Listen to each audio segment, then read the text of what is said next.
Selamat Hari Sabat kepada seluruh pemirsa Hope Channel Indonesia dimanapun berada.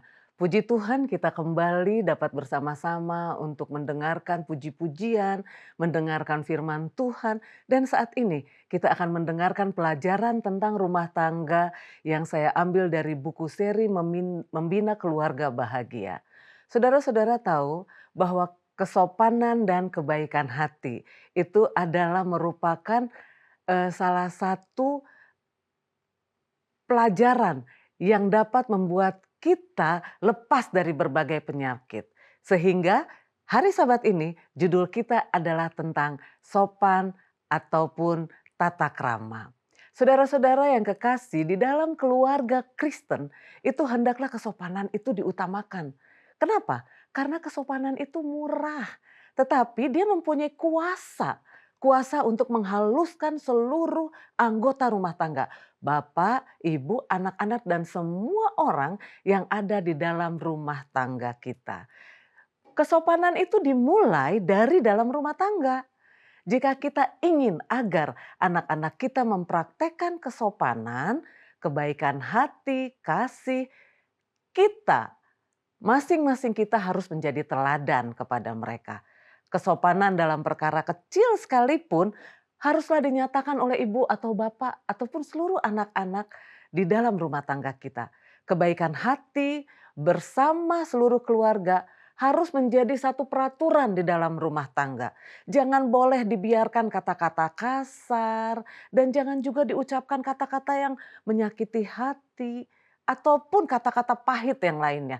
Biarlah semua anggota keluarga mempunyai pembawaan yang sopan, maka anak-anak pun akan menyatakan hal yang sama kepada satu dengan yang lainnya di dalam keluarga. Kesopanan itu mempunyai pengaruh yang sangat besar terhadap anak-anak kita daripada kata-kata yang kita ucapkan. Jadi kehidupan kita itu akan lebih kuat pengaruhnya untuk orang-orang yang ada di dalam rumah tangga kita. Dan juga kemurahan hati terhadap satu sama yang lain itu harus mempunyai satu kedudukan di dalam rumah tangga kita. Agar ke rumah tangga kita itu dapat menjadi surga yang kecil di atas dunia. Orang tua harus dapat merangkulkan tangan kepada anak-anaknya, kepada keluarganya. Sehingga itu merupakan menjadi satu daya tarik ataupun itu dapat menjadi satu hal yang dapat mengusir bayang-bayang gelap untuk anak-anak kita. Dan itu dapat menjadi satu sinar matahari yang menjadi kesukaan buat anak-anak kita. Saudara-saudara tahu bahwa kesabaran, murah hati di dalam satu rumah tangga itu sangat penting. Karena itu dapat menarik para malaikat kudus masuk ke dalam lingkaran rumah tangga kita. Tetapi saudara-saudara tahu, para malaikat kudus akan lari dari rumah tangga. Bila mana di dalamnya kata-kata yang tidak menyenangkan, persungutan, percekcokan, kemarahan, mengeluh, dan bersikap kasar terhadap satu sama yang lain, itu akan menutup masuknya Yesus dalam rumah tangga kita. Melainkan kesopanan, cinta kasih di dalam anggota keluarga, dan juga baik di dalam kehidupan kita sehari-hari, itulah yang akan mempengaruhi kehidupan anak-anak kita atau keluarga kita di dalam kehidupannya. Saudaraku yang kekasih, banyak orang seharusnya mempunyai pengaruh di luar itu sama dengan di dalam. Tapi banyak orang kalau di luar jauh lebih sopan dibandingkan di dalam rumah tangganya. Padahal seharusnya di dalam rumah tangga kesopanan itu yang harus diutamakan. Jadi budi bahasa yang benar, sopan santun sejati itu harus di dalam rumah tangga. Karena apa? Itu akan dapat kita lakukan itu dengan hubungan yang dekat dengan Kristus. Jadi intisari dari kesopanan yang benar ialah perhatian terhadap orang lain, baik itu suami, istri, anak-anak ataupun orang-orang yang ada di dalam di rumah tangga kita, dan itu memberi simpati dan mendorong orang-orang muda yang ada di dalam rumah kita untuk menghargai kehidupan mereka.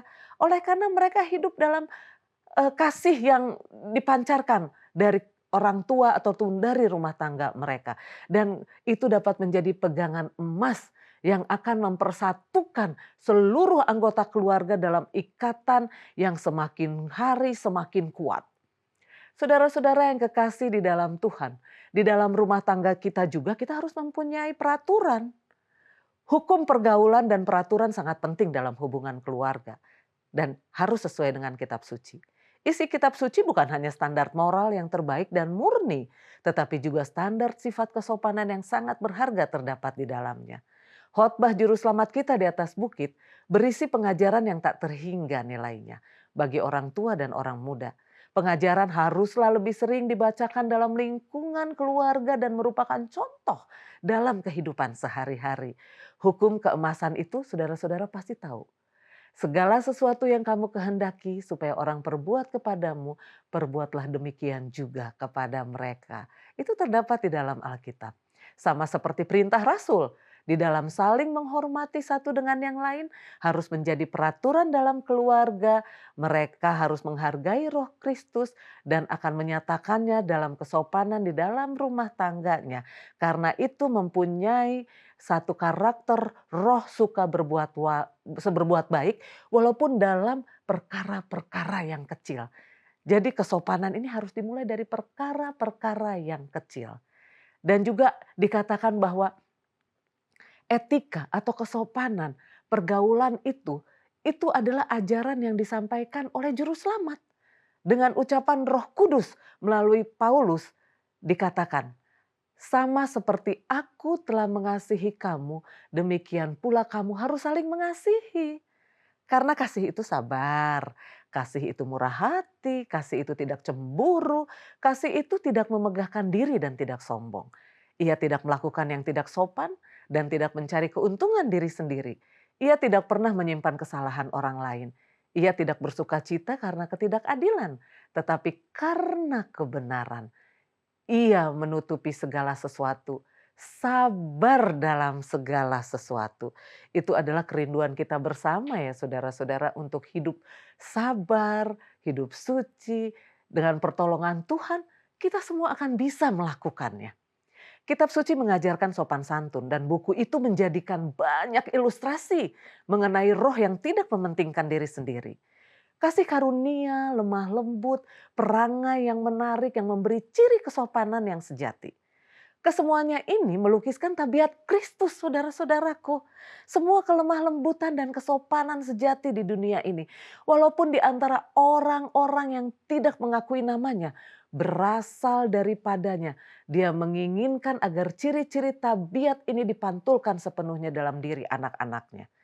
Ia bermaksud agar di dalam diri kita orang-orang yang mencintai Tuhan, kita harus dapat dilihat keindahan karakternya melalui kehidupan kita semua.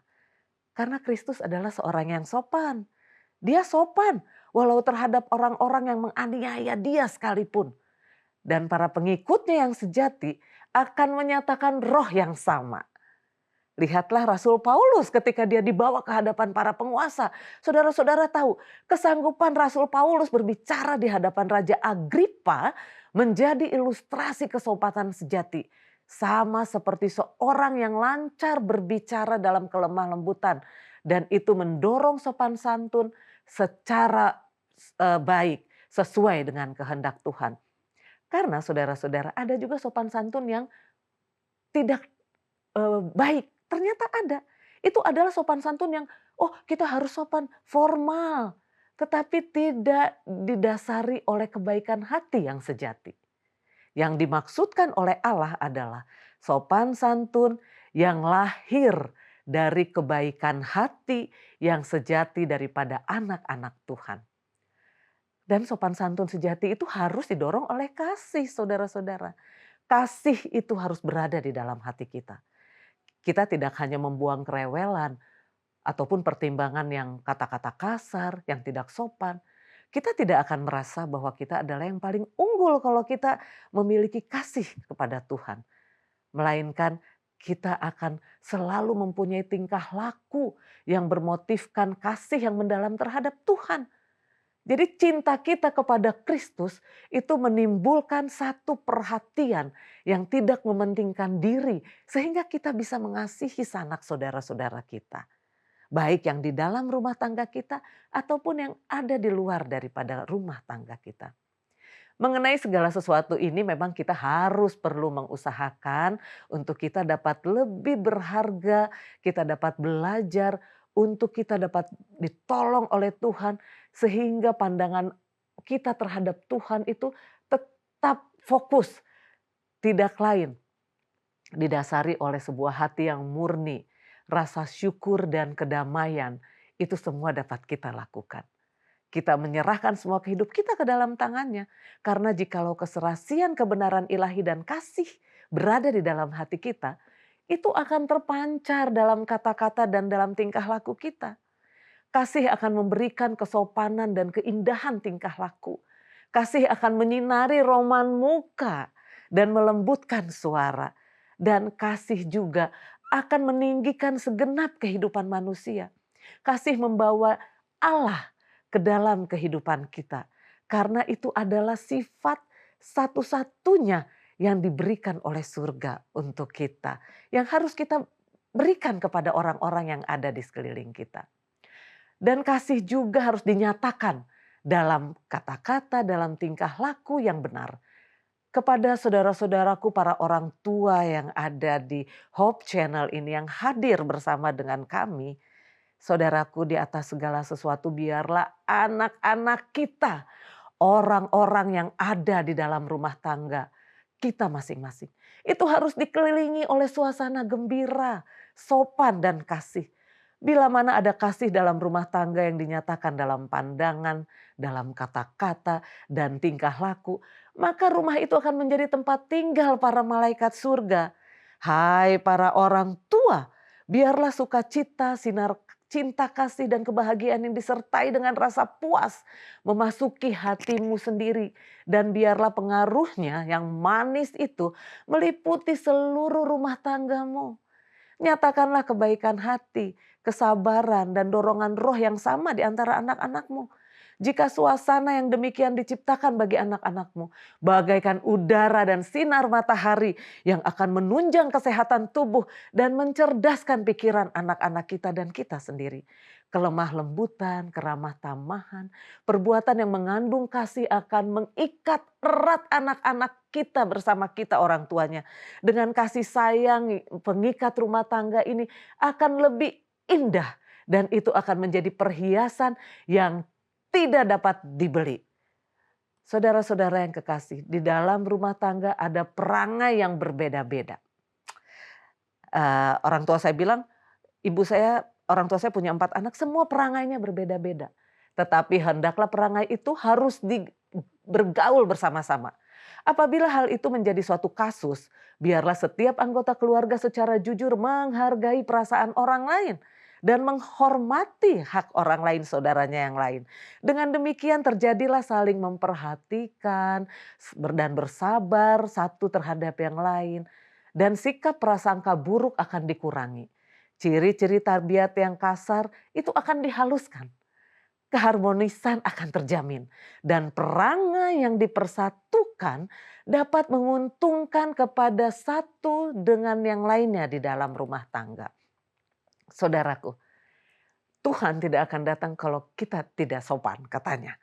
Mereka yang mengaku pengikut Kristus dan pada waktu yang sama tidak berkelakuan baik atau berkelakuan kasar, tidak sopan dalam perkataan dan perangai, berarti dia belum pernah belajar akan Kristus. Jadi penebusan Yesus itu adalah akan kita dapatkan kepada kita untuk dapat menolong kita, untuk kita dapat meninggalkan semua dosa-dosa kita. Seorang yang suka menggertak, yang suka memaksa orang lain, yang suka mencari-cari kesalahan, bukanlah seorang Nasrani yang setia. Karena menjadi seorang Nasrani berarti haruslah orang itu seperti Kristus. Seharusnya lah ketulusan hati mereka jangan lagi diragukan. Kejujuran mereka janganlah dipertanyakan orang. Hendaklah orang Nasrani itu seorang yang berbakti dan pada waktu yang sama seorang yang penuh dengan rasa sopan dan jujur dan setia. Saudaraku, banyak di luar sana orang-orang sekarang membutuhkan perhatian kita. Banyak orang yang merindukan persahabatan dari kita, mencari kesempatan untuk menggembirakan orang lain dan berusaha meringankan beban orang lain, berusaha menghilangkan kesusahan dan juga kita harus melakukan kebajikan yang lemah lembut dan perbuatan kasih. Itu dapat kita lakukan apabila kita sudah menghidupkannya di dalam rumah tangga kita masing-masing. Kesadaran melakukan sopan santun dalam keluarga kita akan menolong kebahagiaan hidup. Lalai melakukan perkara kecil menambah pahit dan susah suasana kehidupan rumah tangga kita. Jadi dari perkara yang kecil kita harus mengutamakannya, kita harus memulainya. Sehingga melalui kehidupan kita, kita semua dapat menjadi saksi bagi Kristus. Kuasa sosial yang disucikan oleh rahmat Kristus wajib digunakan dengan sebaik-baiknya untuk menarik jiwa kepada juru selamat. Biarlah dunia melihat bahwa kita tidak mementingkan diri kita, melainkan kita ingin supaya orang lain turut beroleh berkat dan kasih karunia seperti yang kita peroleh dari Tuhan.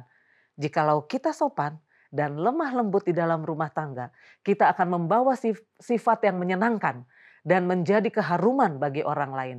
Jikalau kita sanggup menjadi orang-orang yang dapat menahan diri, sabar, lemah lembut, dan juga tabah dalam rumah tangga kita, maka kita akan sanggup menjadi terang dunia di dalam kehidupan kita. Tuhan akan menggunakan kita secara lebih ajaib lagi. Ini adalah doa dan permohonan kita kepada Tuhan. Untuk Tuhan menolong kita selalu dalam rumah tangga kita masing-masing untuk tetap setia kepadanya. Kiranya Tuhan memberkati kita. Amin.